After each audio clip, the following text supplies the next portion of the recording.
اللہ اللہ اللہ اللہ اللہ۔ اعوذ باللہ من الشیطان الرجیم، بسم اللہ الرحمن الرحیم۔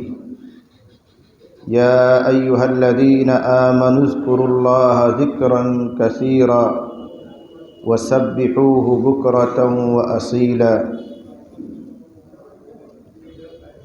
صدق اللہ العظیم۔ وعن معاذ بن جبل رضی اللہ عنہ انہ قال: آخر کلام فارقت علیہ رسول اللہ صلی اللہ علیہ وسلم ان قلت له ای الاعمال احب الی اللہ؟ قال: ان تموت ولسانک رطب من ذکر اللہ، او کما قال صلی اللہ تعالی علیہ وسلم۔ بزرگوں اور بھائیوں، میری اور آپ کی یہ بہت بڑی سعادت اور نیک بختی کی بات ہے کہ اس وقت ہم اور آپ ذکر کی نسبت سے جمع ہیں۔ یہ جو مجلس جمع ہوئی ہے، آپ اور دوسرے احباب تشریف لائے ہیں، ان کو ذکر کے نام سے دعوت دی گئی کہ ذکر کی مجلس ہوگی۔ حقیقت یہ ہے کہ ذکر ایک عظیم عبادت ہے۔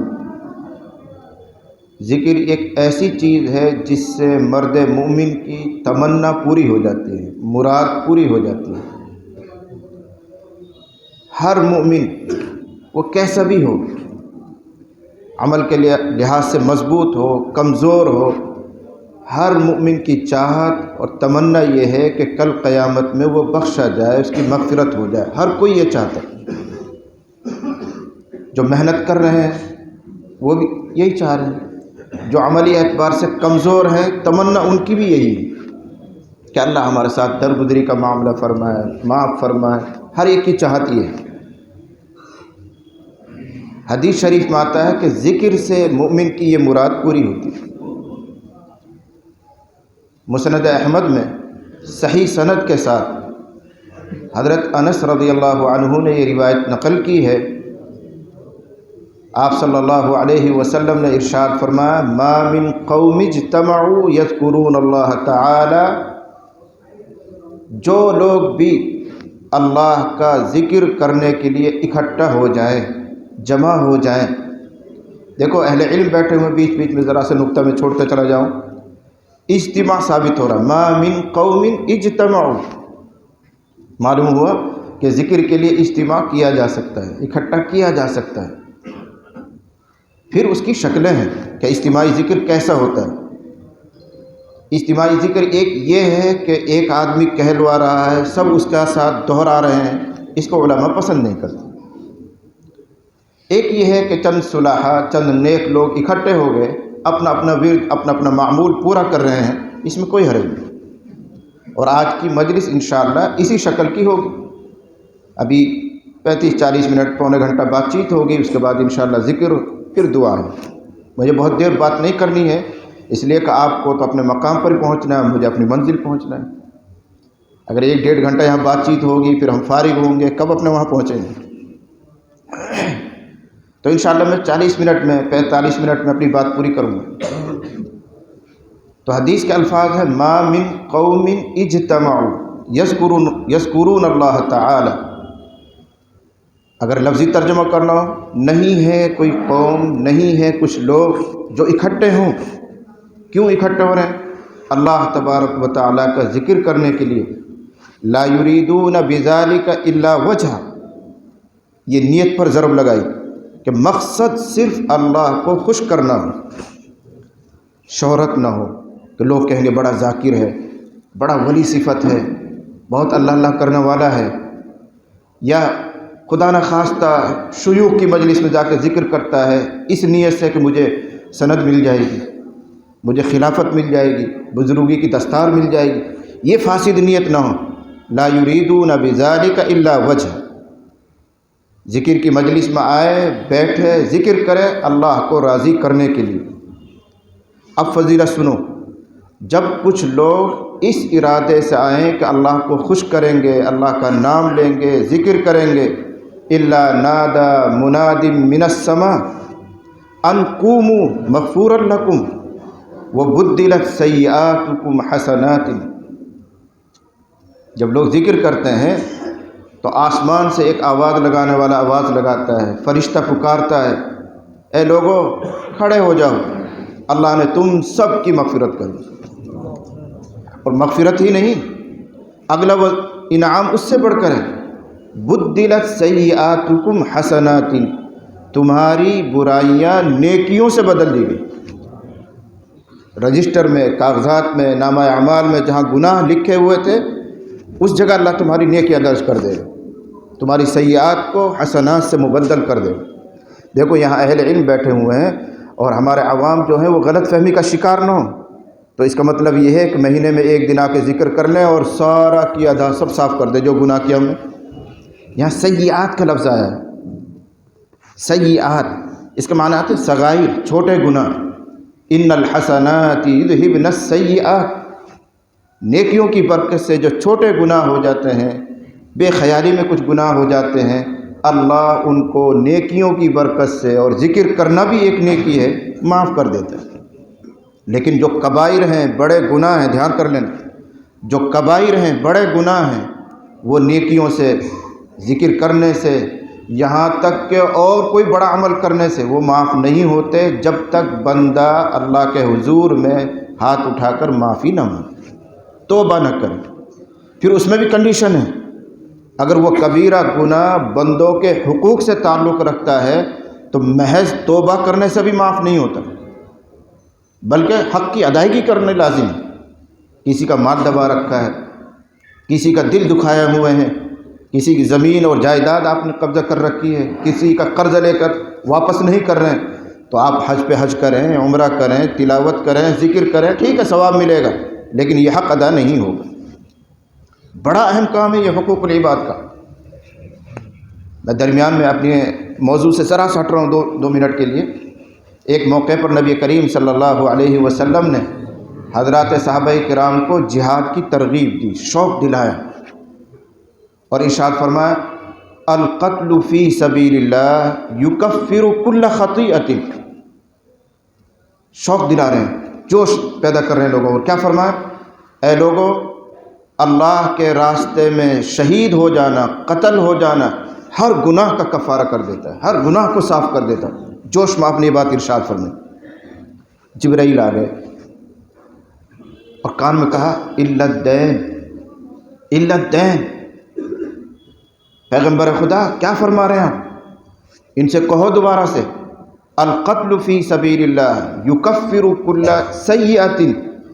راہ خدا میں، جہاد میں جا کر اگر کوئی بندہ شہید ہو جائے تو ہر گناہ کا کفارہ ہو جاتا ہے، مگر قرض معاف نہیں ہوتا، الا الدین۔ اور محدثین نے اس کی مراد لی حقوق العباد، بندوں کے حق معاف نہیں ہوتے۔ آج کل کے جو دیندار ہیں، برا مت مانیے، مجھے آپ کا ماحول کا اندازہ نہیں ہے، لیکن جہاں جہاں ہم گئے ہیں، جہاں کے لوگوں کو ہم نے دیکھا ہے، آج کل کے دیندار وہ ہیں جو اللہ کے حقوق میں تو مضبوط ہیں، بندوں کے حقوق میں کمزور ہیں۔ نماز کی پابندی کر لیں گے، زکوٰۃ بھی سالانہ دے دیں گے، توفیق ہوئی تو حج بھی کر لیں گے، عمرے میں بھی چلے جائیں گے، گشت بھی کر لیں گے، چلے 4 مہینے میں بھی چلے جائیں گے، اچھی بات ہے، انکار نہیں کیا جا رہا۔ تو اللہ کے یہ حقوق ہیں، ان میں یہ مضبوط ہے، لیکن بندوں کے حقوق میں کمزور ہے آج کا دیندار۔ حالانکہ علماء کی رائے یہ ہے کہ اگر بندہ اللہ کے حقوق میں کچھ کمزور ہو جائے تو معافی آسانی سے مل جاتی ہے۔ اللہ بے نیاز ہے، کسی دن بندے کے دل میں جذبات ابھرے، آنکھوں سے آنسو نکلے، ہاتھ اٹھائے، الہ العالمین معاف فرما دیجیے، آپ کے بہت حقوق میں نے مارے ہیں، بہت حقوق ضائع کیے ہیں، تو اللہ معاف فرما دے، بے نیاز ہے۔ لیکن بندوں کے حقوق کے تعلق سے بڑی سخت وعید آئی ہے، اللہ معاف نہیں کرے گا جب تک بندہ خود معاف نہ کرے، چاہے جتنا روئیں آپ، آنسو بہا دیجیے آپ، لیکن بندوں کے حقوق معاف نہیں ہوتے۔ بلکہ حدیث شریف میں آیا ہوا ہے کہ اللہ کے حقوق کا مضبوط اور بندوں کے حقوق کا کمزور کل قیامت میں جہنم میں جائے۔ میرا موضوع ہٹ جائے گا ورنہ میں آپ کو اس سلسلے میں اور آگے بڑھاتا ہوں۔ مجھے ایک حدیث یاد آ رہی ہے۔ حضرت نبی کریم صلی اللہ علیہ وسلم کی مجلس میں ایک عورت کا تذکرہ آیا، بلکہ اس کو بڑھا کے کہہ دیجیے ایک صحابیہ کا تذکرہ آیا۔ کیا کہا گیا؟ اے اللہ کے نبی صلی اللہ علیہ وسلم، فلاں عورت ہے بہت دیندار ہے، نماز روزے تسبیحات بڑا اہتمام ہے، مگر یہ لفظ لگا ہوا مگر پڑوسی اس سے پریشان رہتے ہیں، زبان کی ٹھیک نہیں، گالی بکتی ہے، سخت کلامی کرتی ہے، یا گھر کا کوڑا کباڑا راستے میں ڈال دیتی ہے، پڑوس پریشان ہے اس سے۔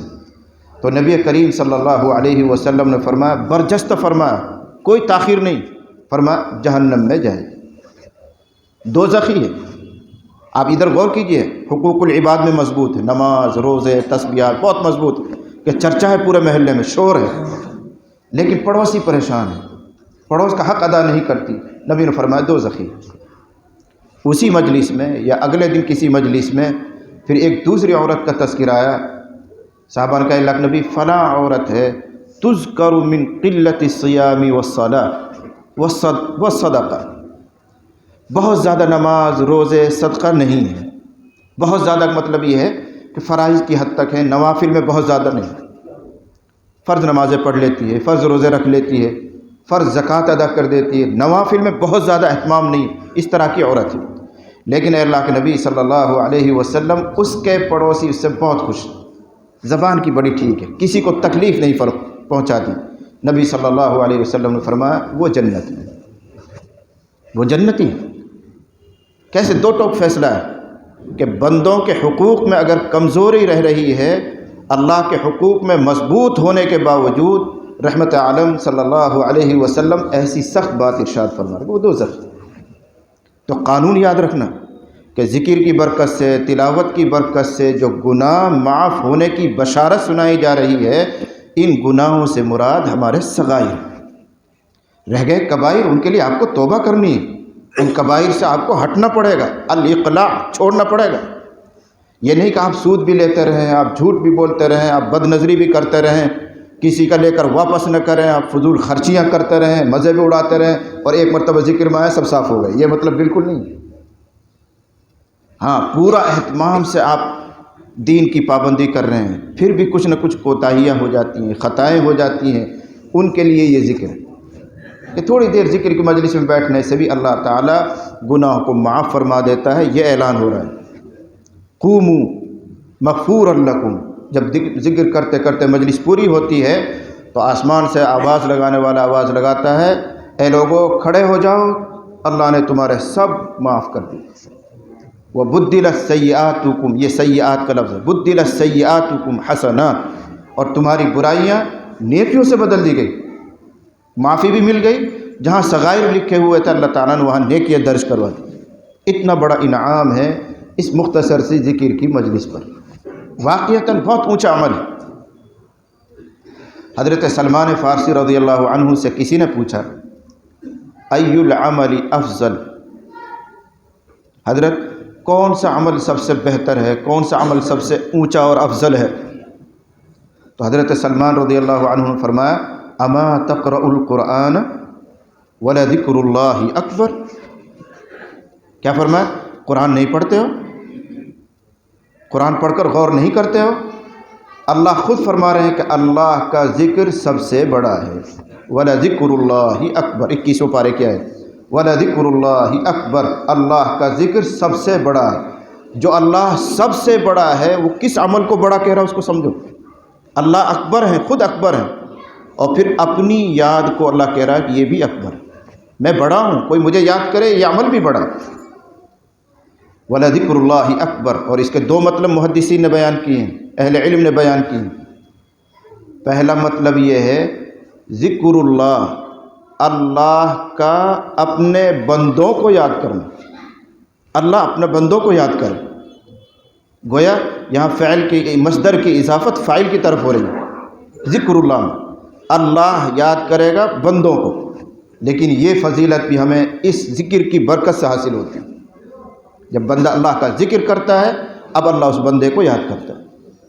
صحیحین میں بخاری اور مسلم میں حدیث قدسی ہے، صحیحین میں بخاری مسلم میں حدیث قدسی ہے۔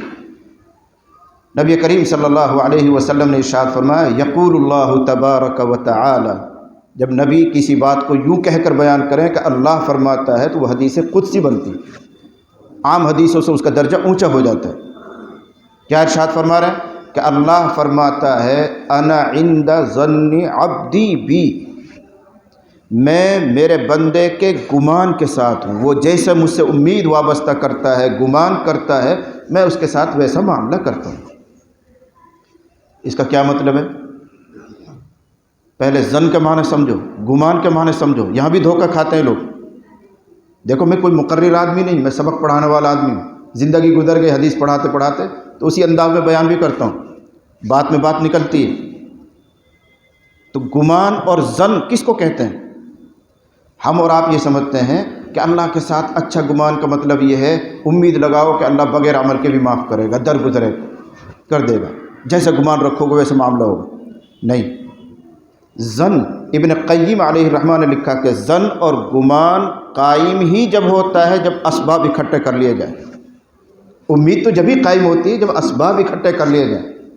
مثلا زمین آپ جوتیں گے، اس میں بیج ڈالیں گے، موقع پر پانی ڈالیں گے، اسباب اکٹھے ہو گئے فصل کے، اب آپ امید لگائیے کہ فصل ہاتھ میں آئے گی۔ یہ ہے ظن، یہ ہے گمان۔ اسباب اکٹھے کر کے اب توقع لگاؤ، امید لگاؤ کہ انشاءاللہ نتیجہ ہاتھ میں آئے گا۔ اور اگر آپ نے زمین خریدی نہیں، خرید لی تو اس کو جوتا نہیں، جوت لیا تو بیج ڈالا نہیں، اور ہاتھ پہ ہاتھ رکھ کر بیٹھ رہو کہ لمبی لمبی فصلیں اگیں گی، اس میں پھل آئے گا، پھول آئیں گے، پھر حماقت کی بات ہے، بیوقوفی کی بات ہے۔ بالکل اسی طرح آخرت کی تیاری کرے آدمی، اپنی طاقت بھر کوشش کرے، محنت کرے، یہ آخرت کا بیج آپ نے ڈال دیا ہے، اب اللہ سے امید لگاؤ کہ انشاءاللہ نتیجہ اچھا آ جائے۔ اور کرنا دھرنا کچھ نہیں اور امید لگا کے بیٹھو اللہ ہمارے ساتھ اچھا معاملہ کرے گا، یہ احمقانہ سوچ، بیوقوفانہ سوچ ہے۔ الکیس من دان نفسہ وعمل لما بعد الموت، حدیث کی شرح ہو جاتی ہے۔ الکیس من دان نفسہ وعمل لما بعد الموت، ہوشیار آدمی وہ ہے جو اپنا حساب خود لیتا رہے، میں کیا کر رہا ہوں، کس طرف جا رہا ہوں، میری نیکیاں زیادہ ہیں یا گناہ زیادہ ہیں، اور پھر ما بعد الموت، موت کے بعد کی تیاری میں لگا رہے۔ اور ہم سب لگے ہوئے ما قبل الموت میں، موت سے پہلے کی تیاری میں، دکان اچھی ہو جائے، مکان اچھا ہو جائے، کاروبار اچھا ہو جائے، مجھے شہرت مل جائے، سیاست میں ایک خاص مقام مل جائے، لوگ مجھے سلام کریں، یہ کیا ہے؟ ما قبل الموت، موت سے پہلے کے اس میں لگے ہوئے ہیں۔ اور نبی ارشاد فرما رہے ہیں ہوشیار سمجھدار آدمی وہ ہے جو موت کے بعد والی کی تیاری کرے، ما بعد الموت۔ والعاجز من اتبع نفسہ ہواہ وتمنى علی اللہ، احمق ہے، بیوقوف ہے وہ آدمی جو اپنے آپ کو خواہشات کے پیچھے لگا دے اور اللہ سے اچھی امیدیں لگائے۔ تو معلوم ہوا انا عند ظن عبدی بی کا مطلب یہ ہے کہ جب بندہ اپنی طاقت بھر کوشش کرتا ہے، اب وہ مجھ سے توقع لگائے کہ اللہ اس ٹوٹے پھوٹے کو بھی قبول کر لے گا، تو پھر میں اس کے ساتھ ویسا معاملہ کرتا ہوں، پھر نرمی کرتا ہوں۔ لیکن اگر آدمی میری طرف چلنا ہی نہ چاہے، قدم ہی نہ بڑھائے، تو وہ کس چیز کی توقع لگاتا ہے؟ تو یہ حدیث قدسی کا پہلا ٹکڑا ہے جو مجھے سنانا، وہ یہ جو آگے آ رہا ہے۔ وَأَنَا مَعَهُ إِذَا ذَكَرَنِي، اللہ فرماتا ہے میرا بندہ جب مجھ کو یاد کرتا ہے تو میں اس کے ساتھ ہوتا ہوں۔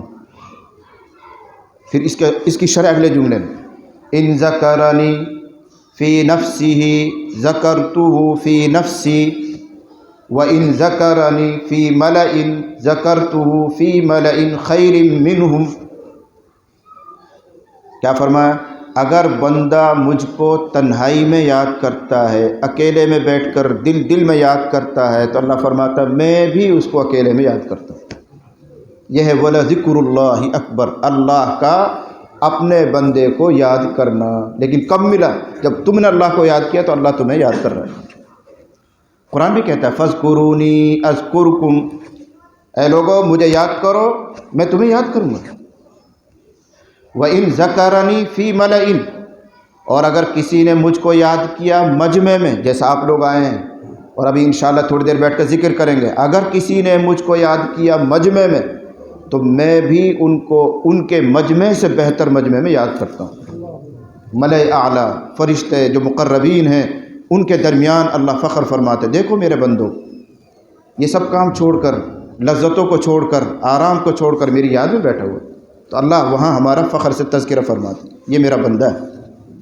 پھر اسی حدیث میں آگے چل کر آتا ہے، من تقرب الی شبرا تقربت الیہ ذراعا، وہاں بھی وہی بات آ گئی، اسباب اکٹھا کرنے پڑیں گے کہ جو بندہ میری طرف ایک بارش قریب آتا ہے، پاؤں بڑھاتا ہے، چلنے کی کوشش کرتا ہے، تو میں اس کی طرف ایک ہاتھ لپک کر آتا ہوں۔ بہت مشہور ہے یہ حدیث، آپ نے بار بار سنی ہے۔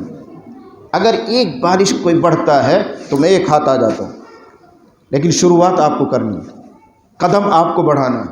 اللہ بے نیاز ہے، بندہ محتاج بن کر ذرا سی کوشش کرتا ہے، اللہ لپک لیتے ہیں، خود قریب کر لیتے ہیں۔ یہ مطلب ہے اس حدیث کا، جو میری طرف ایک بارش بڑھتا ہے تو ایک ذراع، ایک ہاتھ میں اس کی طرف آ جاتا ہوں۔ ومن تقرب الی ذراعا، اور جو میری طرف ایک گز یا ایک ہاتھ آتا ہے، تقربت الیہ باعا، یہ دونوں ہاتھ ایسے کشادہ کر دیجئے، یہ لمبا جو فاصلہ بنتا ہے اس کو باع کہتا ہے عربی میں، تو میں اتنا قریب آ جاتا ہوں، یعنی بندہ سے زیادہ دوڑ کر اس کی طرف جاتا ہوں۔ میری مخلوق ہے، میرا بندہ ہے، ہر خالق کو اپنی مخلوق سے، ہر آقا کو اپنے بندے سے محبت ہوتی ہے۔ غلام کون نہیں چاہتا اپنے غلام کو، اور ہم تو اللہ کے بنائے ہوئے ہیں، دست قدرت سے اللہ نے بنایا ہے، تو اللہ کو اپنے تمام بندوں سے پیار ہے۔ ذرا سا بندہ لپکے تو اللہ تعالیٰ متوجہ ہو جاتا ہے۔ ومن اتانی یمشی اتیتہ ہرولۃ، اور جب بندہ میری طرف پیدل چل کر آتا ہے، خرامہ خرامہ، فطری چال چل کر آتا ہے، تو اللہ تعالیٰ کہتے ہیں میں اس کی طرف دوڑ کر آتا ہوں۔ اس حدیث کو نقل کیا ہے ابو ہریرہ نے، اسی حدیث کو پھر ایک مقام پر نقل کیا حضرت قتادہ رضی اللہ عنہ، تو انہوں نے تبصرہ کیا، حدیث نقل کرنے کے بعد اضافہ کیا اور کہنے لگے واللہ اوسع بالمغفرہ، واللہ اوسع بالمغفرہ، اللہ بڑی مغفرت والا ہے، اللہ بہت مغفرت کرنے والا ہے۔ اسے یہ پتہ چلتا ہے۔ تو ولا ذکر اللہ اکبر، میں وہ حدیث سنا رہا تھا کہ حضرت سلمان سے کسی نے پوچھا کہ سب سے اچھا عمل کیا ہے، تو جواب فرمایا قرآن نہیں پڑھتے ہو؟ اللہ تو خود ارشاد فرما رہے ہیں ولا ذکر اللہ اکبر، اللہ کا ذکر سب سے بڑا ہے۔ اور اللہ کا ذکر کا پہلا مطلب یہ ہے کہ اللہ بندوں کو یاد کرے، اور دوسرا مطلب واضح ہے کہ بندے اللہ کو یاد کریں، بندے اللہ کو یاد کریں، یہ بھی بڑی نعمت ہے، وہ بھی اللہ کی توفیق سے ہی ہوتا ہے، جس کو اللہ چاہے گا اس کو توفیق دے گا۔ حضرت معاذ ابن جبل رضی اللہ عنہ سے روایت ہے، اسی حدیث میں آگے چل کر، ما من شیء انجا من عذاب اللہ من ذکر اللہ، یہ ہے بندوں کی طرف سے اللہ کو یاد کرنا بڑی نعمت ہے، بڑا فضل ہے، کہ سب سے زیادہ عذاب سے بچانے والی چیز اللہ کا ذکر ہے۔ کیوں؟ اب تک جو بات آپ نے سنی وہ سب کیوں ہیں، کیوں اس سے مغفرت ہو جاتی ہے، کیوں اللہ اپنے بندوں کو یاد کرنے لگ جاتا ہے، کیوں اس ذکر کی برکت سے بہت جلدی ہمیں نجات مل جاتی ہے، سب سے زیادہ مؤثر ہے۔ اس کی وجہ یہ ہے کہ پورے دین کی، پوری شریعت کی روح ذکر اللہ ہے۔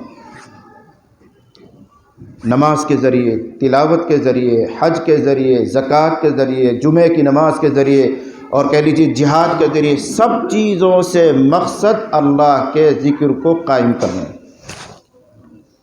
نماز اسی لیے پڑھوائی جاتی تاکہ اللہ کی یاد رہے آپ کو، حج اسی لیے کروایا جاتا ہے تاکہ اللہ کی محبت، اللہ کی یاد دل میں جم جائے آپ کو۔ تو پورا دین، پوری شریعت، اس کی روح اللہ کا ذکر ہے۔ نماز کے تعلق سے اللہ نے خود فرمایا اقیم الصلاۃ لذکری، نماز قائم کرو میری یاد کے لیے۔ جمعے کے تعلق سے جو آیت اتری ہے اس میں بھی یہی مضمون ہے، اذا نودی للصلاۃ من یوم الجمعۃ فاسعوا الی ذکر اللہ، جب اذان پڑھی جائے آؤ اللہ کے ذکر کی طرف دوڑو۔ جمعے کے دن جو اذان ہو رہی ہے تو وہاں بھی الی ذکر اللہ اس کا حوالہ دیا گیا۔ حج کے بارے میں بھی کہا گیا، جہاد کے بارے میں بھی کہا گیا، یا فَإِذَا قَضَيْتُم مَنَاسِكَكُمْ فَاذْكُرُوا اللَّهَ۔ اب چونکہ موقع نہیں، میں ایک آیت کی تفسیر کہاں تک کروں؟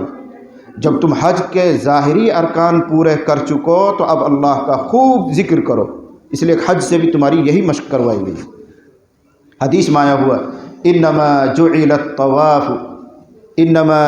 الطواف بالبیت والسعی بین الصفا والمروہ ورمی الجمار لاقامت ذکر اللہ۔ کیا فرمایا گیا؟ بیت اللہ کے چکر لگوانا، بیت اللہ کا طواف کروانا۔ ہر حاجی لگاتا ہے چکر، ہر عمرہ کرنے والا چکر لگاتا ہے، طواف کرتا ہے بیت اللہ کا۔ بیت اللہ کا طواف، ایسے ہی صفا مروہ کی دوڑ، وہاں بھی 7 چکر لگاتے ہیں آدمی، صفا سے مروہ جائے گا، مروہ سے صفا آئے گا۔ کیوں؟ پھر حج کے دنوں میں منی پہنچے گا، شیطان کو کنکری مارتا ہے، جمرات پر کنکری مارتا ہے۔ کیوں؟ نبی نے ارشاد فرمایا لِإِقَامَةِ ذِكْرِ اللَّهِ، یہ سب اللہ کے ذکر کو قائم کرنے کے لیے۔ یا ایھا الذین آمنوا اذا لقیتم فئۃ فاثبتوا واذکروا اللہ۔ اے ایمان والو، اگر موقع جہاد آ جائے اور دشمن کے مقابلے میں لڑنے کی نوبت آئے، جم جاؤ، ڈٹ کر لڑو اور اللہ کو یاد رکھو۔ علماء نے لکھا ہے ان تمام عبادات کے ذریعے مقصد ہے اللہ کے ذکر کو قائم کرنا، اللہ کی یاد دل میں بسانا، ہر وقت اللہ کا استحضار دل میں رہنے لگے۔ یہی روح شریعت ہے، یہی دین کا خلاصہ ہے۔ بلکہ ایک لفظ اور بڑھا دیجئے، پورے عالم کی جان اور روح اللہ کا ذکر ہے۔ جب تک زمین پر اللہ اللہ ہوتا رہے گا، زمین اور آسمان اور سارا نظام قائم اور باقی ہے۔ مسلم شریف کی روایت لا تقوم الساعة حتى يقال في الأرض اللہ اللہ۔ کیا فرمایا گیا؟ قیامت اس وقت تک نہیں آئے گی جب تک زمین پر اللہ اللہ ہوتا رہے گا۔ دیکھو دلیل مل گئی، اہل علم بیٹھے اس لیے اشارہ کرتے چل رہا ہوں کہ اس میں مفرد کا ذکر بھی جائز ہے، اللہ اللہ۔ ہم کیا کریں، ہمارے علم نے ہمیں ہدایت دینے کے بجائے اور گمراہ کیا ہے۔ جو چھوٹے چھوٹے اہل علم ہے جن کی وسعت نہیں ہوتی ہے علم میں، وہ کہتے ہیں صرف اللہ اللہ، یہ تو مفرد ہے، اس کے ساتھ تو خبر نہیں ہے، فلاں نہیں ہے، تو یہ ذکر کیسے جائز ہوگا، یہ جملہ مفید نہیں ہے۔ ان نحوی ترکیبوں میں لگے رہتے ہیں۔ نحوی ترکیبوں میں تعویل تو ہر جگہ ہو سکتی ہے، آپ تعویل کرنا چاہیں بنا دیجیے اس کو مفید جملہ، لیکن صحیح حدیث مسلم شریف کی روایت موجود ہے، اس میں مفرد کا نام لیا گیا۔ لا تقوم الساعة، قیامت اس وقت تک قائم نہیں ہوگی جب تک زمین پر اللہ اللہ، دیکھو مفرد نام آ رہا، اللہ اللہ کہا جاتا رہے گا، زمین چلتی رہے گی، نظام بنا رہے گا، یہ چاند اور سورج نکلتے رہیں گے، تمہاری خدمت کرتے رہیں گے۔ اور جس دن یہ ذکر موقوف ہو جائے گا، رک جائے گا، تو عالم کی دنیا کی جان نکل گئی، ختم ہو جائے گا، پھر اللہ کو اس نظام کی کوئی ضرورت نہیں، توڑ پھوڑ دے۔ اتنا عظیم عمل ہے ذکر اللہ۔ حضرت ابو الدرداء رضی اللہ عنہ نے ایک حدیث سنائی، ارشاد فرمایا بلکہ نبی علیہ السلام نے ایک موقع پر حضرات صحابہ کرام سے سوال فرمایا، اور یہ سوال کرنا صرف شوق ابھارنے کے لیے، طلب اپنی طرف کرنے کے لیے، متوجہ کرنے کے لیے۔ فرمایا الا انبئکم بخیر اعمالکم، اے لوگو کیا میں تم کو نہ بتاؤں تمہارے اعمال میں، تمہارے کاموں میں، تمہاری نیکیوں میں سب سے بہتر کیا؟ خیر اسم تفضیل، بخیر اعمالکم، تمہارے اعمال میں سب سے جاندار چیز، سب سے وزنی چیز، بہترین چیز کیا نہ بتاؤں؟ لوگوں نے کہا بلا یا رسول اللہ، کیوں نہیں اللہ کے رسول، ہم تو اسی کے طالب ہیں، ہمارا مقصد تو یہی ہے کہ آخرت بن جائے، اور آپ ہمیں ضرور یہ ہدایت دیجئے کہ کون سا عمل بہتر ہوتا ہے۔ ابھی سوال چل ہی رہا ہے، الا انبئکم بخیر اعمالکم، کیا تمہیں نہ بتاؤں تمہارے اعمال میں سب سے بہتر کیا ہے؟ وازکاھا عند ملیککم، تمہارے مالک، تمہارے مولا کے نزدیک جو سب سے زیادہ نفیس اور پاکیزہ عمل ہے نہ بتاؤں؟ وارفعھا فی درجاتکم، اور ایسا عمل نہ بتاؤں جو تمہارے درجات کو خوب بلند کرنے والا، خوب ترقی دینے والا، جنت کے 100 درجے ہیں، تمہیں ان درجوں میں جو اوپر چڑھائیں، بلندی تک پہنچائیں، نہ بتاؤں کوئی ایسا عمل؟ وخیر لکم من انفاق الذهب والورق، تمہارے لیے وہ عمل بہتر ہوگا سونا اور چاندی خرچ کرنے سے بھی۔ وَخَيْرٍ لَكُمْ مِنْ أَن تَلْقَوْا عَدُوَّكُمْ، اور کیا نہ بتاؤں میں تم کو ایسا عمل جو جہاد میں جاؤ اور کافروں سے تم مقابلہ کرو، فَتَضْرِبُوا أَعْنَاقَهُمْ، تم ان کی گردنیں مارو، وَيَضْرِبُوا أَعْنَاقَكُمْ، وہ تمہاری گردنیں ماریں. ان سب نیکیوں سے بہتر نیکی نہ بتاؤں؟ کتنی نیکیاں ہو گئی. جہاد میں جانا کوئی معمولی بات ہے، بڑا عمل ہے، لیکن کیا فرما رہے ہیں؟ اس سے بھی بہتر، اس سے بھی بہتر، خرچ کرنے سے بھی بہتر، انفاق فی سبیل اللہ سے بھی بہتر لوگوں کا ضرور ہے اللہ کا. نبی ارشاد فرما دیجیے کیا عمل ہے؟ تو فرمایا ذکر اللہ، اللہ کا ذکر، ذکر اللہ، اللہ کا ذکر، جس سے ہم اور آپ بالکل غافل ہیں، ذرا بھی توجہ نہیں. پورے دن نہ جانے کتنے لاکھ کلمے ہمارے منہ سے نکلتے ہیں، دنیاوی باتیں، فضولیات، لا یعنی، کتنے لاکھ کلمے جملے نکلتے ہوں گے، اور یہ کرامن کاتبین ہمارے یہاں بیٹھے ہوئے سب لکھ رہے ہیں. ما يلفظ من قول الا لديه رقیب عتید. بندہ جو کچھ بھی بولتا ہے اس سے پہلے ایک لکھنے والا تیار بیٹھا ہے، فوراً لکھتا ہے کیا کیا بولا اس نے، کیا کیا بولا، کیا کیا بولا. صبح سے شام تک ہمارا رجسٹر بھر جاتا ہوگا. اور کیا اچھا ہو کہ اگر بندہ لا یعنی فضولیات نہ بولے، صرف اللہ کا نام، تلاوت، ذکر، سبحان اللہ، الحمدللہ، اس کو رجسٹر میں اگر ان چیزوں کی بھرمار ہو تو نور علی نور. کہاں جائے گا؟ اندازہ نہیں کر سکتے.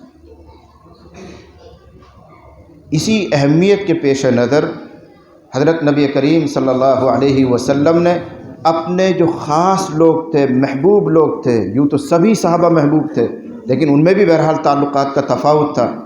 جو صحابہ اپنے بارے میں یہ سمجھتے ہیں کہ نبی کو ہم سے بہت زیادہ بے تکلفی کا تعلق ہے، ہم بہت قریبی ہیں، جب کبھی انہوں نے اس قرب کا، اس نزدیکی کا واسطہ دے کر حضور سے کوئی نیک عمل معلوم کیا تو حضور نے ذکر کی تلقین فرمائی.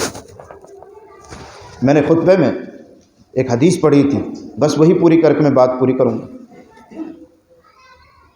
حضرت معاذ ابن جبل رضی اللہ عنہ کی حدیث پیش کی میں نے.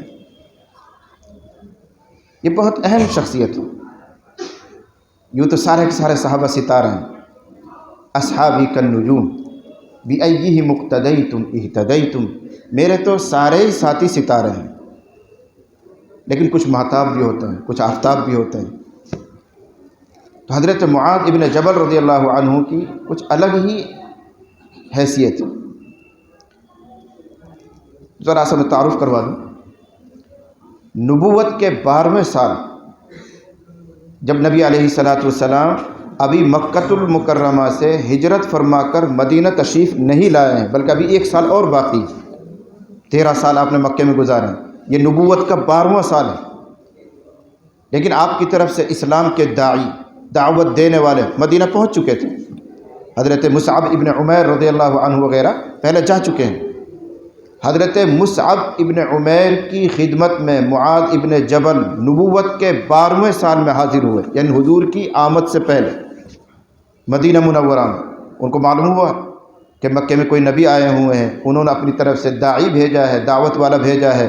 تو معاذ ابن جبل کی فطرت کو آپ دیکھیں کتنی سلیم ہے، کتنی اچھی ہے کہ وہ خود چل کر آئے مصعب ابن عمیر کے پاس. اور کتنی عمر رہی ہوگی؟ کل 18 سال. 18 سال کا جوان مصعب ابن عمیر کی خدمت میں خود حاضر ہوئے اور کچھ معلومات بنیادی طور پر کر کے مشرف اسلام ہو گئے، اسلام قبول کر. کیسے سلیم الفطرت ہوں گے، ورنہ 18 سال کے جوان کو کیا پڑی؟ عیش مستی کا زمانہ ہوتا ہے. لیکن کیسی طلب تھی ان میں، وہ خود چل کر آئے.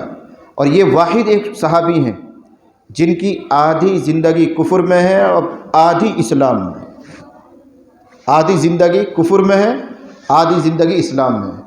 یعنی 18 سال کی عمر میں اسلام قبول کر رہے ہیں، اب 18 سال تک اسلام میں رہیں گے اور 36 سال کی عمر میں ان کی وفات ہو گئی. 18 دونی 36، تو آدھے اسلام میں آدھے کفر میں. لیکن یہ 18 سالہ جو زندگی ان کی بڑی نمایاں، بڑی خیر انہوں نے جمع کی ہے. 18 سال کی عمر کیا ہوتی ہے؟ یعنی اسلامی زندگی کی 18 سال، لیکن بڑی خیر جمع کی. نبی کریم صلی اللہ علیہ وسلم کے دور میں، حیات میں، جن مقدس صحابہ نے قرآن کو حفظ کرنے میں امتیازی مقام حاصل کیا تھا، حفظ تو اوروں نے بھی کیا ہے، جنہوں نے امتیازی مقام حاصل کیا حفظ قرآن میں، ان میں حضرت معاذ ابن جبل کا بھی نام ہے. حضرت انس رضی اللہ عنہ بیان کرتے ہیں جمع القرآن فی عہد رسول اللہ صلی اللہ علیہ وسلم اربعۃ، 4 لوگوں نے حضور کے زمانے میں ممتاز طریقے پر قرآن کو اکٹھا کیا، جمع کیا، محفوظ کیا اپنے سینے میں۔ ممتاز کا لفظ بڑھا رہا ہوں ورنہ آپ کو سوال ہوگا کیا ابو بکر حافظ نہیں تھے، کیا عمر حافظ نہیں تھے، لیکن ایک خاص امتیاز تھا ان 4 کو۔ ان میں سے حضرت ابی بن کعب بھی ہیں، حضرت معاذ ابن جبل بھی، یہ دوسرا نمبر ہے، حضرت معاذ ابن جبل، حضرت زید ابن ثابت، حضرت انس کہتے ہیں ابو زید، چوتھا نمبر ابو زید۔ کسی نے پوچھا یہ ابو زید کون ہے؟ غیر معروف سا نام ہے، ان کا یہ ہمارے چچاؤں میں سے ایک ہے۔ تو 4 لوگوں کو جو سند ملی، جو عظمت ملی قرآن کی نسبت میں، ان میں سے معاذ ابن جبل ہے۔ ایک موقع پر آپ نے فرمایا استقرأ القرآن من 4، سند دی جا رہی کہ جس کو قرآن سیکھنا ہو 4 لوگوں سے قرآن سیکھا کرو۔ نمبر 1 عبداللہ ابن مسعود، نمبر 2 پہ انہی کا نام معاذ ابن جبل، ان سے جاؤ قرآن سیکھو۔ اندازہ لگائیں 1,24,000 کم و بیش صحابہ کرام ہیں، پوری دنیا کو چھوڑ دیجئے، تقریباً مدینہ میں ہی 10-20 ہزار صحابہ کرام ہیں، ان میں سے 4 کو سند دی جا رہی ہے۔ اگر کسی کو صحیح طور پر قرآن سیکھنا ہو جیسا اس کا حق بنتا ہے تو 4 سے سیکھو، ان میں سے حضرت معاذ ابن جبل۔ صرف 18 سال اسلامی زندگی میں یہ کارنامہ، مفتی اعظم بنایا حضور نے، مفتی اعظم بنایا، اعلمہم بالحلال والحرام معاذ بن جبل، فرمایا صحابہ میں سب سے زیادہ حلال اور حرام کو جاننے والے معاذ بن جبل۔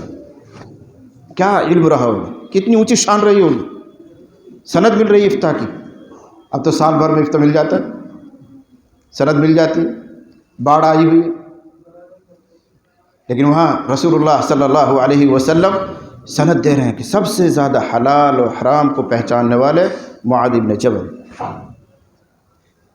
حضرت عمر فاروق نے بھی ایک موقع پہ فرمایا تھا من اراد الفقہ فلیأت معاذ بن جبل، جس کو فقہ سیکھنا ہو، جس کو مفتی بننا ہو، معاذ بن جبل کی خدمت میں رہے۔ اور یوں ہی نہیں فرمایا تھا، ایک واقعہ پیش آیا تھا، وقت زیادہ ہو جائے گا لیکن میں 5 منٹ میں واقعہ سنا دوں چونکہ معلومات سے بھرپور ہے۔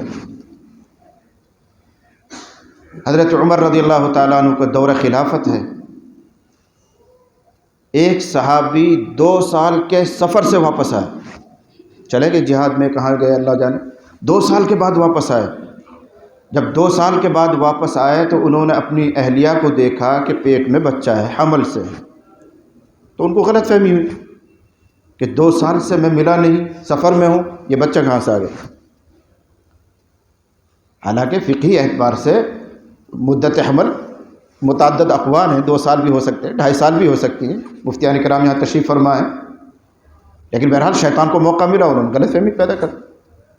ہوا یہ تھا کہ جس رات میں ان کو جانا تھا صبح میں، تو مستحب یہی ہے کہ آدمی سفر میں جائے تو بیوی سے ملاقات کر کے جائے، تو یہ بھی اسی استحباب پر عمل کر کے اپنی بیوی سے ملاقات کر کے گئے تھے، استقرار ہو گیا، حمل ٹھہر گیا، 2 مہینے تک وہ حمل پیٹ، 2 سال تک وہ حمل پیٹ میں رہا۔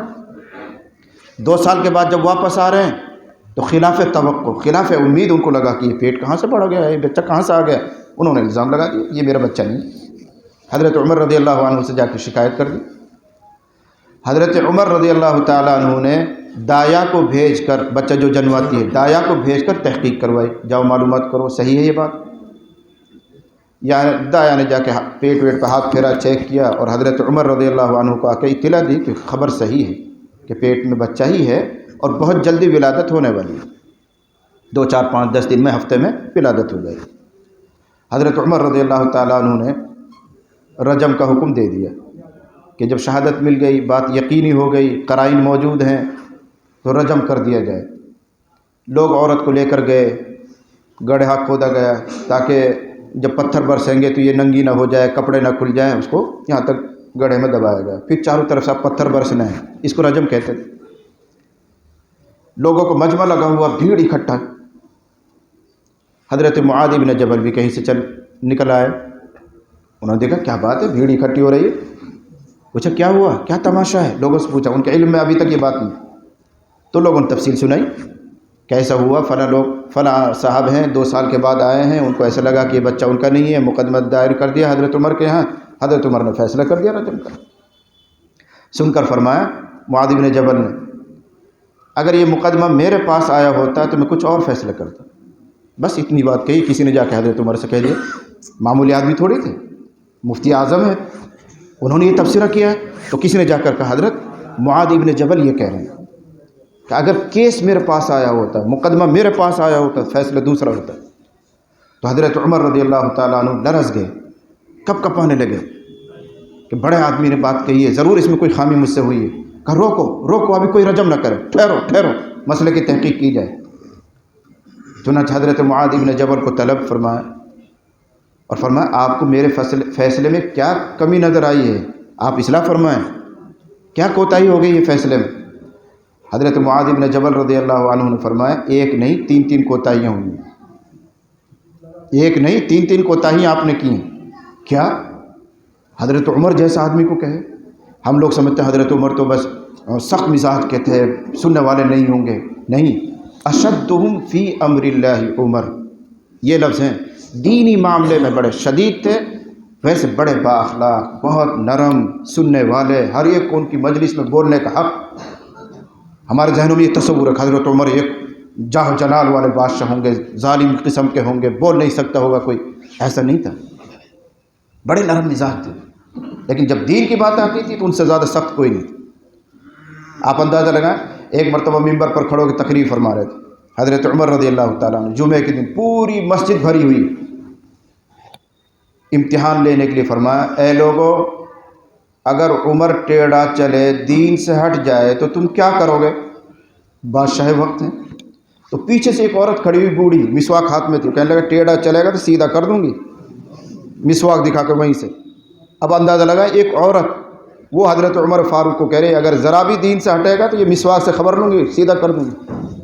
تو حضرت عمر نے بجائے ناراض ہونے کے تعریف کی اور اللہ کا شکر بجا لایا. اللہ ابھی میرے رعایا میں ایسے لوگ ہیں جو عمر کو سیدھا کر سکتے. ایسا کھلا ماحول تھا. کوئی لائے گا ایسا ماحول؟ آج تو چھوٹے چھوٹے جو ملازم پیشہ ہوتے ہیں یا تھوڑا سا عہدہ حاصل کر لیتے ہیں، کوئی بول نہیں سکتا ان کے سامنے. کوئی حق بات کہہ دے تو وہ ناراض ہو جاتے ہیں. حضرت عمر کے یہاں یہ کھلا دربار ہے، کوئی بھی ٹوک سکتا ہے. ایک موقع پر آئے، ممبر پر تشریف فرما اور کہنے لگے ایھا الناس اسمعوا، اے لوگو چپ ہو جاؤ، میری بات سنو. مجمع کو خاموش کرنے کے لیے فرمایا سنو، خاموش ہو جاؤ. ایک صحابی کھڑے ہو گئے، کہنے لگے لا نسمع ولا نطیع، نہیں سنیں گے، مانیں گے بھی نہیں ہم آپ کی. پہلے یہ جواب دو کہ آپ کے بدن پر یہ 2 چادریں کہاں سے آئی ہیں؟ کیا مطلب؟ مال غنیمت میں سے انعام بٹا تھا سب کا، مجاہدین کو ایک ایک چادر ملی تھی. تو حضرت عمر کو بھی ایک چادر ملنی چاہیے. آپ کے بدن پر یہ 2 چادر کیوں ہیں؟ زائد کیوں ہیں؟ ہم نہیں سنیں گے. ایسے خائن بادشاہ کی بات ہم نہیں سنتے، ایسے خیانت کرنے والے کی بات کہ ہم اطاعت نہیں کریں گے. یہ اعلان کیا بھرے مجمع میں، لا نسمع ولا نطیع، ہم نہیں سنیں گے، نہیں مانیں گے. پہلے یہ جواب دو کہ آپ کے بدن پر 2 چادریں کیوں ہیں؟ سب کو ایک ایک ملی، آپ پاس 2 کیوں؟ حضرت عمر رضی اللہ تعالیٰ عنہ نے خود جواب نہیں دیا. فرمایا مجمع میں ابن عمر ہے، ان کے بیٹے کا نام لیا، عبداللہ ہے. تو حضرت عبداللہ بن عمر کھڑے ہوئے. فرمایا جواب دو ان کو، جواب دو ان کو جو سوال کر رہے ہیں. سوال عمر سے ہو رہا ہے، جواب بیٹے سے دلوا رہے ہیں. ان کا ہاں میں جواب دیتا ہوں کہ ایک چادر ابا حضور کی ہے اور دوسری والی میری ہے. ابا نے اپنے کپڑے دھلے تھے، وہ سکے نہیں، تو میں نے اپنی چادر ان کو پہننے کے لیے دے دی، اس لیے 2 نئی چادر تمہیں نظر آ رہی. اب ان کا الآن نسمع ونطیع، الآن نسمع ونطیع، ہاں اب سنیں گے، اب مانیں گے. کیسا ماحول ہے، تصور نہیں کر سکتے آپ. ایسا کھلا ماحول تھا. ایک مرتبہ آپ نے تقریر کی ممبر پر اور لوگوں کو منع کیا کہ تم لوگ جو اپنی بیویوں کا مہر زیادہ باندھتے ہو ایسا نہ کیا کرو، کم کرو. نبی صلی اللہ علیہ وسلم نے اپنی بیٹیوں کے، اپنی ازواج کے زیادہ سے زیادہ 500 درہم کا مہر باندھا ہے. اگر یہ کوئی شرافت کی بات ہوتی، بزرگی کی بات ہوتی تو نبی علیہ السلام اپنی بیٹیوں کے اور اپنی ازواج کے مہر زیادہ باندھتے. یہ آپ نے تقریر فرمائی، منع کیا لوگوں کو زیادہ مہر مت باندھا کرو. تقریر کر کے باہر نکلے، ایک عورت نے پکڑ لیا اور کہنے لگی تو کون دادا ہوتا ہے روکنے والا؟ اللہ تعالیٰ تو یوں کہہ رہے ہیں اگرچہ تم نے کسی عورت کو خزانہ دیا ہو، آتے ہی تم احداہن قنطارا، اگرچہ تم نے بیویوں کو خزانہ دے دیا ہو، معلوم ہوا تو مہر تو زیادہ کیا جا سکتا ہے. تو حضرت عمر رضی اللہ تعالیٰ عنہ تواضعاً فرمایا مجھ سے تو ایک عورت کا بھی علم زیادہ ہے، میں اتنا ناقص العلم ہوں، مجھ سے تو ایک عورت کا بھی علم زیادہ ہے. یہ حضرت عمر فاروق ہے. ان کے دربار میں بولنے کی اجازت ہے، کھلا ماحول ہے۔ تو انہوں نے حضرت معاذ کو بلوایا اور فرمایا کہ کیا کوتاہی ہو گئی مجھ سے؟ کہنے لگے 3 کوتاہیاں کی ہیں۔ نمبر 1، دایا کی شہادت میراث میں معتبر ہے، زنا کے باب میں دایا کی شہادت معتبر نہیں ہوتی، پہلی کوتاہی ہے۔ نمبر 2، کسی کو رجم اس وقت کیا جائے گا جب 4 عینی شہادت موجود ہو، 4 گواہ موجود ہوں اور سب نے آنکھوں سے معاملہ دیکھا ہو، اس وقت رجم کر سکتے ہیں آپ، ایک دایا کے کہنے کی وجہ سے نہیں۔ اور نمبر 3، اگر 4 عینی شاہد موجود ہوں اور وہ گواہی دے بھی دیں تو بھی فی الحال اس عورت کو رجم نہیں کیا جا سکتا، جرم عورت نے کیا ہے، پیٹ کے بچے نے نہیں کیا۔ اگر آپ رجم کروائیں گے تو 2 خون ہو جائیں گے، دوسرے خون کے ذمہ دار آپ ہیں جو پیٹ میں بچہ مرے۔ حضرت عمر ڈرس گئے اور کہنے لگے لولا معاذ لہلک عمر، لولا معاذ لہلک عمر، اگر معاذ نہ ہوتا آج تو عمر تباہ ہو گیا تھا۔ پھر فرمایا آپ ہی رائے دو، آپ ہی مشورہ دو، کیا کریں؟ حضرت معاذ بن جبل نے فرمایا ابھی فی الحال اس کو قید خانے میں ڈالو، پھر یہ بچہ جنے گی، پھر وہ بچہ پرورش پائے گا، جب اس قابل ہو جائے کہ اپنے ہاتھ سے خوراک کھا سکے، روٹی کھا سکے اور اپنا گزارا خود کر سکے، تب جا کے کہیں اگلا مقدمہ چلے گا اور 4 گواہ مل جائیں گے تو پھر سزا دی جائے گی، رجم کیا جائے گا، ڈال دو قید خانے میں۔ چنانچہ ڈال دیا گیا۔ 4-5 دن گزرے تھے، ولادت ہو گئی۔ دایا نے بتایا تھا کہ بہت جلدی ولادت ہونے والی، 4-5 دن گزرے، ولادت ہو گئی۔ پورے مدینے میں شور مچ گیا کہ اس عورت کے یہاں بچہ پیدا ہوا جس کا کیس چلا تھا اور یوں ہوا تھا۔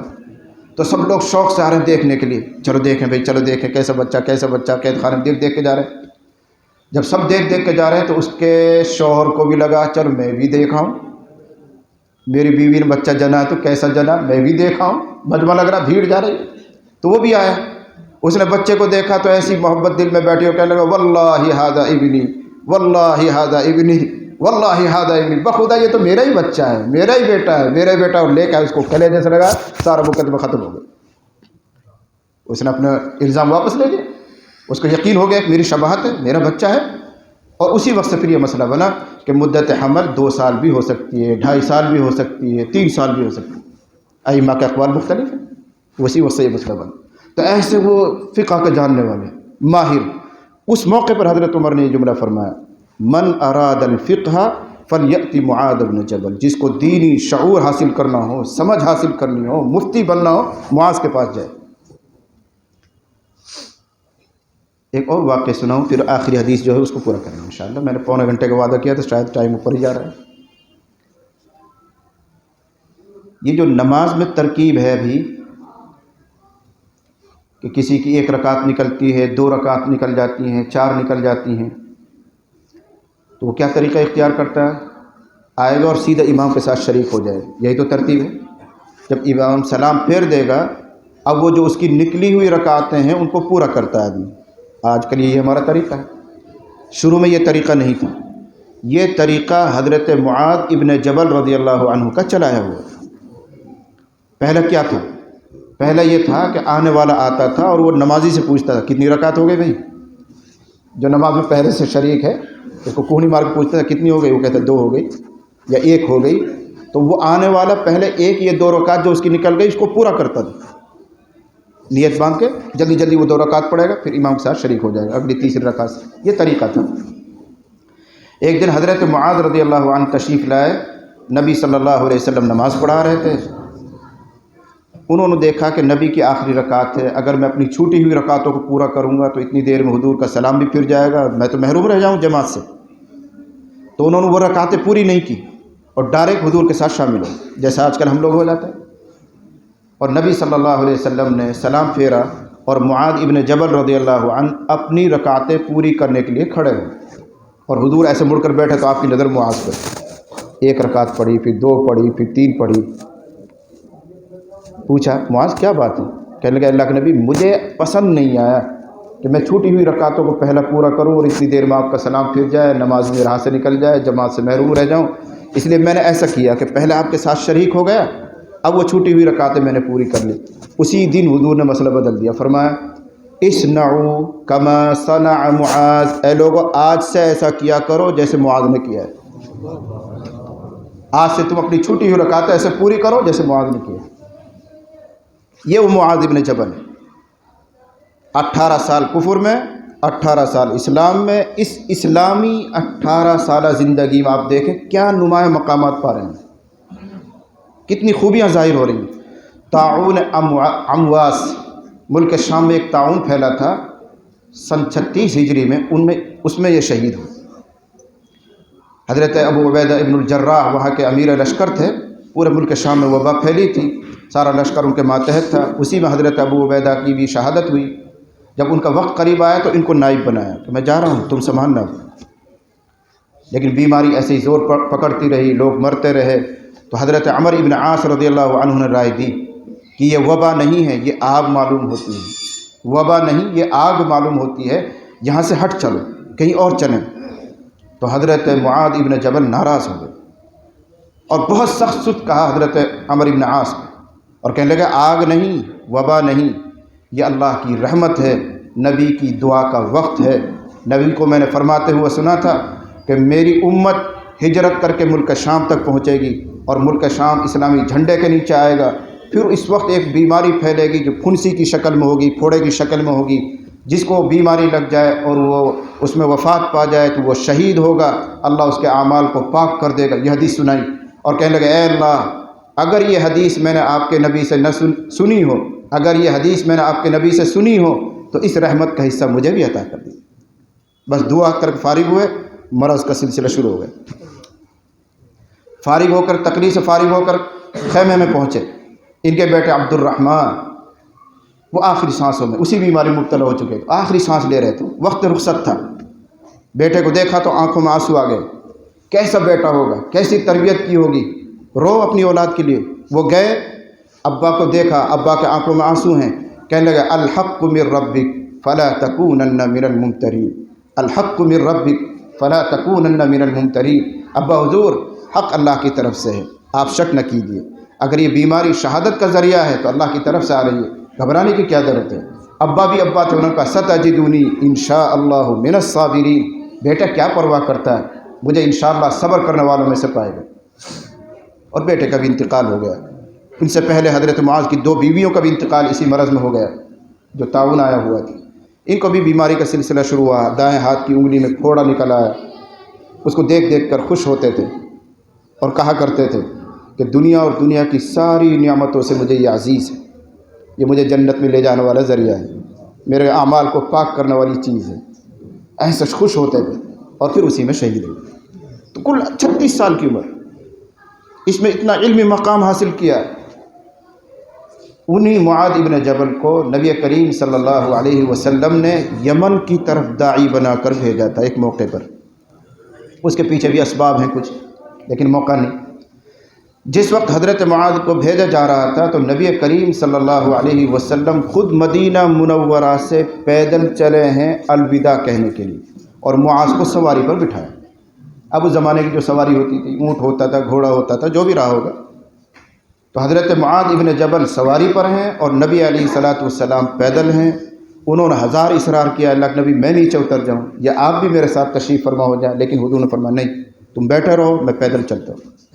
اپنے محبوب کو، اپنے ساتھی کو چھوڑنے کے لیے نبی کریم صلی اللہ علیہ وسلم مدینے سے کافی دور پیدل گئے ہیں، ثنیۃ الوداع جس کو کہتے ہیں، جہاں سے مسافروں کو وداع کیا جاتا تھا، وہاں تک چھوڑنے کے لیے آئے۔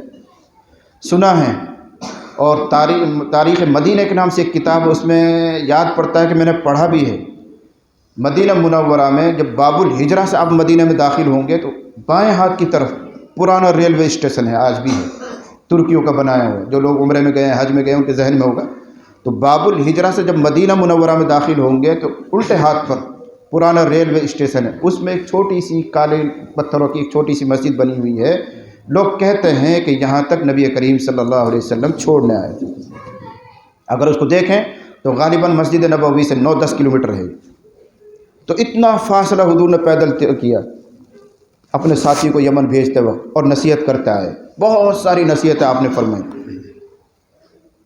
اخیر میں یوں بھی فرما دیا کہ معاذ، شاید آئندہ سال جب تم آؤ گے تو مجھے نہیں دیکھ پاؤ گے، میرے پاس آنے کے بجائے شاید تم میری قبر کے پاس سے گزرو گے۔ ایک عاشق زار پر یہ جملہ سن کر کیا گزرتی ہوگی، ہمیں اور آپ کو تو کیا احساس؟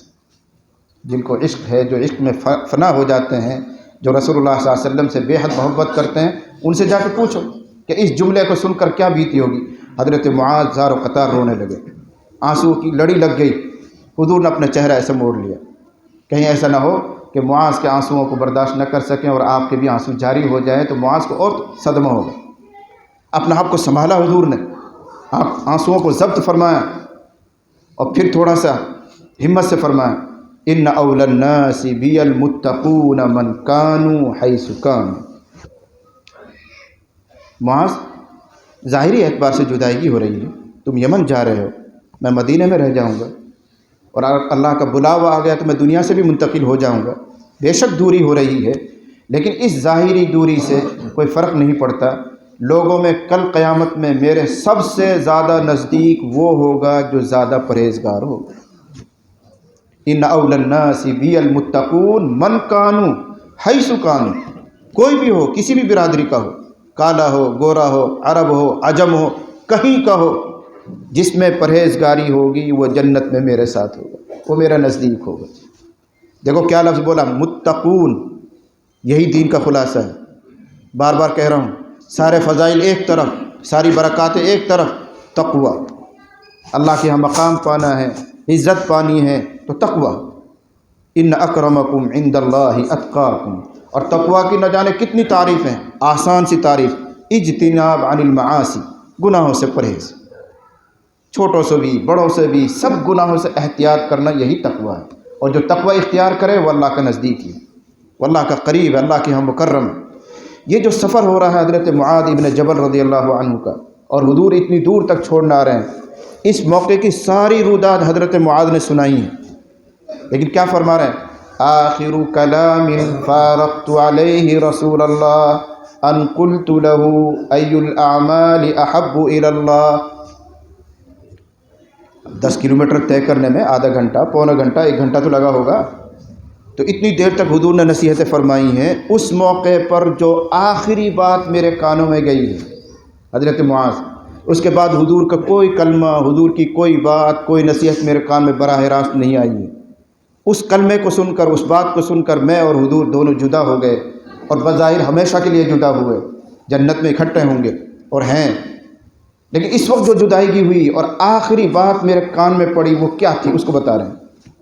آخر کلام فارقت علیہ رسول اللہ، سب سے آخری بات جس پر میں حضور سے الگ ہو گیا، جدا ہو گئے۔ حضور مدینے کے لیے، میں یمن کے لیے آگے بڑھ گیا، منزلیں دور ہوتی ہی چلی گئی، فاصلے طے ہوتے ہی چلے گئے، پھر ہم کبھی ملے نہیں، کبھی زیارت نہیں ہوئی۔ آخری بات جو میرے کان میں پڑی وہ کیا ہے؟ ان قلت لہ، میں نے عرض کیا، اے اللہ کے رسول، مجھے یہ بتا دیجئے اللہ کے نزدیک سب سے محبوب عمل کیا ہے، سب سے پسندیدہ عمل کیا ہے؟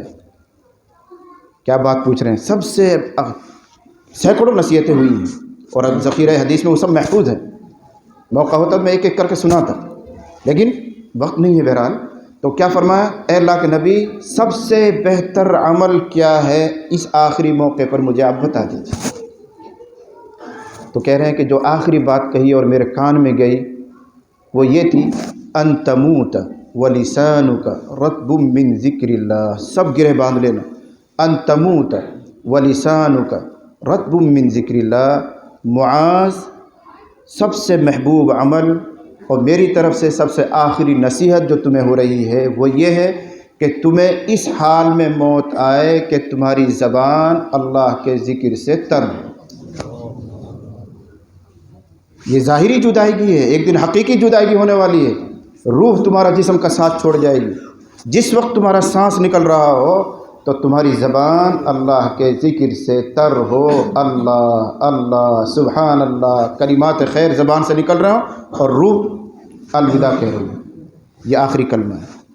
اس سے اندازہ لگائیں کہ معاذ ابن جبل کیسے محبوب شخصیت ہیں، کتنے نزدیکی آدمی ہیں، اور حضور علیہ الصلاۃ والسلام ان کو آخری نصیحت جو فرما رہے ہیں وہ یہ ہے کہ اللہ کا ذکر مت چھوڑنا، ہمیشگی اختیار کرنا۔ جب ہمیشہ ذکر کرتے رہو گے تو موت بھی اسی حال پر آئے گی۔ اس لیے طے شدہ بات، کما تحیون تموتون، یہ طے شدہ بات ہے